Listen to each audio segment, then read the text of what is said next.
Nah, jadi hari ini guys, gue kedatangan TWS earbuds yang paling baru dari Advan ya, yaitu Advan Start Go Eargun. Dan di sini gue bakal cobain dan juga share ya pendapat gue tentang earbuds terbarunya ini. Gue Febian dari Kepoin Tekno, dan subscribe kalau kalian suka ngikutin perkembangan gadget dan teknologi kayak gini. Dan ini gue cek di e-commerce, sekarang harganya 329 ribuan. Dan di sini kita dapat packaging yang cukup standar kayak gini. Dan untuk Start Go sendiri ini memang powered by Advan ya. Terus kalau kita lihat di sini ada dua pilihan warna sebenarnya. Ada yang warna hitam dan ada yang warna putih. Kebetulan ini yang warna putih guys. Dan juga ada beberapa detail fitur yang diunggulkan di sini ya. Kayak misalnya dia udah connect via Bluetooth 5.0, kemudian dia udah pakai navigasi dengan touch control, kemudian dia udah punya baterai yang bisa dipakai 4 jam nonstop, dan dilengkapi dengan super bass yang nanti bakal kita coba ya kayak gimana sih sebenarnya kualitas bass dan kualitas audionya. Dan di belakang ini juga ada beberapa detail atau spesifikasi teknis ya yang dituliskan di sini. Kayak misalkan untuk beratnya, netnya 40 gram, ini kayaknya berat earbuds dan juga charging case-nya ya. Terus kemudian dia udah pakai USB Type C, Bluetooth-nya pakai yang 5.0 ya, 5.0 dengan jarak 10 meter. Kemudian untuk baterai kapasitinya di earbuds-nya ini masing-masing 35 mAh. Tapi untuk charging case-nya dia 400 mAh dan diklaim earbuds-nya bisa dipakai 4 jam ya nonstop, dan untuk charging case-nya, bareng charging case-nya itu bisa sampai 14 jam. Sayangnya di sini nggak dituliskan detail untuk drivernya ya, itu seberapa besar ukurannya, tapi bakal langsung aja kita cobain. Dan tanpa berlama-lama kita buka dulu guys ya untuk ngelihat apa aja isi dari box-nya ini. Dan untuk packaging-nya benar dia cukup standar kayak gini aja. Dan terus nah di sini langsung kita disuguhin sama charging case-nya ya. Nah, ini yang warna putih cukup menarik. Terus kemudian ada earbuds-nya yang diletakkan terpisah, jadi dia ada di luar. Dan kemudian nah ini kita juga dapat beberapa aksesorisnya, kelengkapannya, kayak misalkan ada kabel untuk chargingnya ya. Dan ini udah dari USB Type A ke USB Type C dengan kabel yang pendek kayak gini, dan dia pipih ya. Terus kemudian kita juga dapat ada ear tips.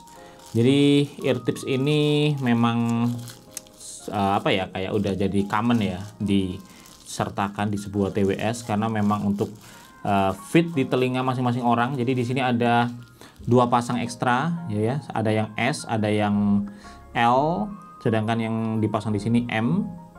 Kemudian kita juga dapat, nah ini ada apa nih, kartu garansinya atau buku garansinya ya, beserta detail untuk service centernya yang udah cukup banyak juga ya untuk Advan di Indonesia. Terus kemudian untuk garansinya sendiri, nah ini di sini dituliskan garansinya berlaku dalam jangka waktu 1 tahun ya sejak pembelian, terutama untuk kerusakan yang disebabkan oleh produksi.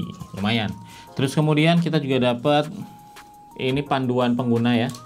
Semuanya mini imut-imut panjang begini guys. Nah, di sini dituliskan untuk bagaimana pengisian dayanya, terus kemudian area sentuhnya, navigasinya, dan yang lain-lainnya ya. Itu dituliskan di sini, jadi kita tinggal lihat ini dan pakai aja. Dan kemudian ya kita langsung aja ngelihat untuk unitnya ya. Jadi ini charging case-nya guys, dan charging case-nya ini masih disegel plastik kayak gini, dan build quality-nya cukup bagus by the way ya. Jadi dia punya desain seperti ini, warnanya putih dengan label Start Go di bagian depan, dan ini ada listnya kayak warna orange ya. Kemudian kalau kita lihat di belakang ini udah ada Type C-nya, jadi udah pakai Type C. Dan di depan ini ada kayak ini guys, ada lampunya ya, LED-nya ya. Dan nanti kita coba masukin. Terus build quality-nya sih bagus ya. Terus kemudian di dalamnya ini warna orange memang, dan dia glossy untuk di bagian dalamnya ini, tapi untuk di bagian luar ini memang matte ya. Dan feel-nya juga enak banget di tangan nih. Mari kita coba untuk masukin ini dulu. Ada magnetnya ya, meskipun nggak terlalu kuat, tapi udah sangat aman untuk menjaga dia nggak jatuh. Dan ya guys, di sini ada lampunya yang tadi kalau baru kita masukin ya, dia nyala tuh ya, full 4, bisa nyala 4. Tetapi waktu kita tutup begini dan kita buka, dia nggak ada nyalanya ya, jadi nyalanya cuman pas kita taruh aja. Kemudian kita mau fokus ke earbuds-nya. Nah, earbuds-nya ini berdesain in-ear ya. Nah, untuk desainnya sendiri sebenarnya gue suka sama desain earbuds-nya ini. Dia kecil, compact, dan ringan ya.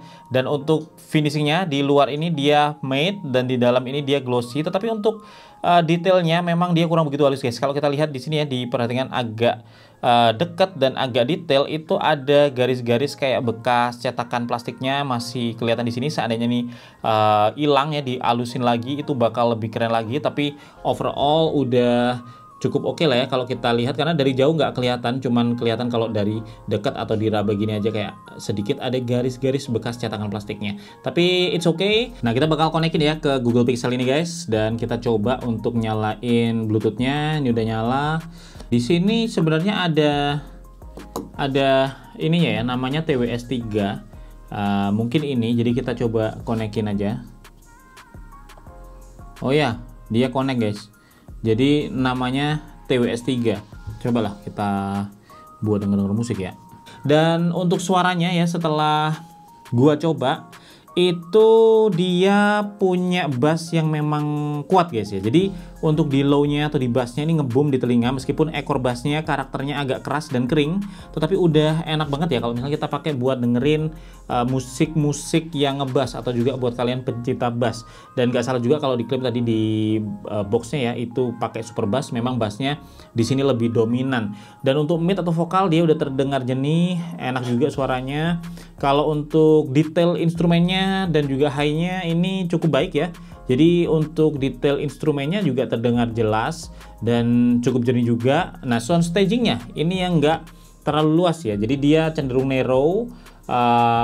Sayang banget kita nggak dapat info berapa milimeter untuk drivernya, tetapi soundstage-nya memang nggak terlalu luas, tapi udah oke lah ya kalau kita pakai buat dengerin musik-musik yang detailnya cukup banyak kayak lagu-lagu pop atau juga instrumen, itu masih bisa kita nikmatin dengan sangat baik. Dan untuk volumenya ini juga tinggi banget. Oh, yang ngomongin volume, yang gue suka dari earbuds ini, dia itu udah bisa kontrol volume. Jadi kita kalau kita tap di sebelah kanan ya, ini kita bisa volume up tuh ya.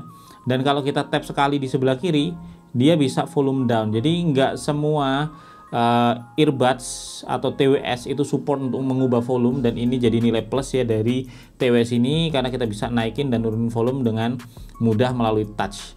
Kemudian untuk navigasinya sendiri ya, kalau kita tap di sebelah kiri, ini kalau kita double tap begini, maka dia akan play pause. Begitu juga yang di kanan, jadi kanan atau kiri sama, kalau double tap dia play pause. Terus kemudian kalau kita tap tahan yang di kanan, dia bakalan next ya, atau kalau kita tap tahan yang di kiri, dia bakalan pref. Jadi seperti itu untuk navigasinya. Dan kalau kita tap tahan dua-duanya, kalau di iPhone sih dia ngebuka Siri ya, cuman kalau di Google ini nggak kebuka Google Assistant-nya, kalau di Android maksud gua. Jadi itu sedikit bonus buat kalian pengguna iOS, kalian bisa akses Siri dari sini. Dan untuk navigasinya sendiri melalui touch ini juga support untuk angkat dan tutup telepon ya. Terus kemudian juga mengalihkan telepon juga bisa dengan navigasi kombinasi yang sama. Detailnya ada di buku panduannya, jadi kalian bisa cek juga. Dan kalau untuk kenyamanan sih dia udah nyaman dipakainya, karena ringan, enak juga feeling dipakainya. Terus kemudian untuk isolasi passive noise cancellation-nya cukup bagus ya. Jadi kalau kita pakai cukup baik, asalkan kalian pakai ini ear tips-nya yang sesuai dengan ukuran telinga kalian. Dan kalau untuk active noise cancellation nggak ada di sini, nggak ada ANC-nya, tapi ya memang harga segitu ya. Dan ini udah gue coba buat telepon ya. Dan untuk telepon ternyata untuk suara kita itu bisa terdengar dengan jelas di lawan bicara ya. Jadi suaranya cukup jernih dan juga jelas untuk mic-nya, jadi kualitas mic-nya oke. Terus kemudian kita juga bisa dengar lawan bicara kita di kedua earbuds sekaligus, jadi nggak cuma salah satu tetapi dua-duanya nyala dengan suara yang juga bening ya dan jelas didengerinya. Jadi kalau kalian suka telepon atau video call, ini bisa dipakai dengan kualitas yang bagus dan memuaskan.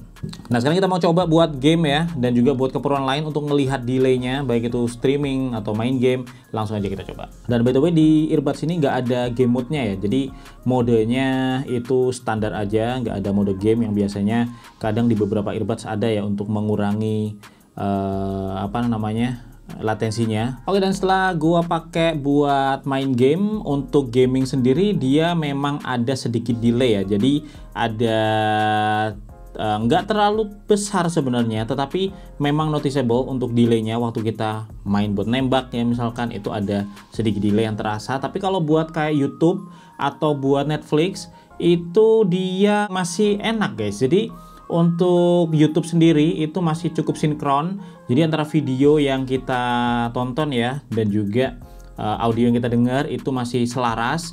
Dan begitu juga buat Netflix, jadi kalau buat nonton atau buat streaming itu masih oke banget. Oke, jadi itu guys ya, sedikit share pengalaman gua sewaktu nyobain TWS Earphone Start Go Eargun dari Advan ini. Dan overall ini ada beberapa hal yang menarik ya dari TWS Earphone ini, dan juga ada beberapa hal yang bisa diimprove lagi di seri kedepannya. Untuk yang menarik, gue suka sama navigasinya yang udah support volume, jadi bisa atur volume, itu gue suka banget. Terus kemudian yang menarik lagi dari sisi desain, dia cukup eye catching ya, jadi cukup menarik lah dipakai, juga terlihat bagus, dan dia ini nyaman dipakainya, ringan juga, dan passive noise cancellation-nya juga cukup oke guys ya. Dan untuk desainnya sendiri mungkin yang bisa diimprove ke depannya adalah di finishingnya, yang ada beberapa kayak bekas-bekas cetakan plastik di sini. Next time bisa lebih halus lagi, bakal lebih keren lagi. Tapi overall untuk desainnya juga menurut gue udah oke. Dan kualitas suaranya ini secara kualitas overall udah enak juga, meskipun sound stagingnya dia kurang begitu luas dan cenderung narrow, tetapi untuk bassnya ini ngeboom dan enak banget untuk dengerin bass ya. Terus kemudian untuk vokalnya juga jernih, lalu untuk detail antar instrumen juga terasa enak. Dan untuk delaynya buat streaming cocok banget, buat nonton YouTube, buat Netflix udah enak, denger musik apalagi ya. Kalau memang buat gaming ini kurang begitu pas karena masih ada delay yang terasa. Tetapi itu yang bisa gue share kali ini, semoga aja bermanfaat buat kalian ya. Kalau kalian punya pendapat tentang TWS ini, atau mungkin kalian udah beli dan punya pendapat sendiri, kalian bisa sampaikan di kolom komentar. Dan like aja jika suka video ini ya, dan juga subscribe biar gue lebih semangat bikin konten sharing kayak gini. Gue Febian, pamit dulu guys, sampai ketemu lagi di video teknologi lainnya besok.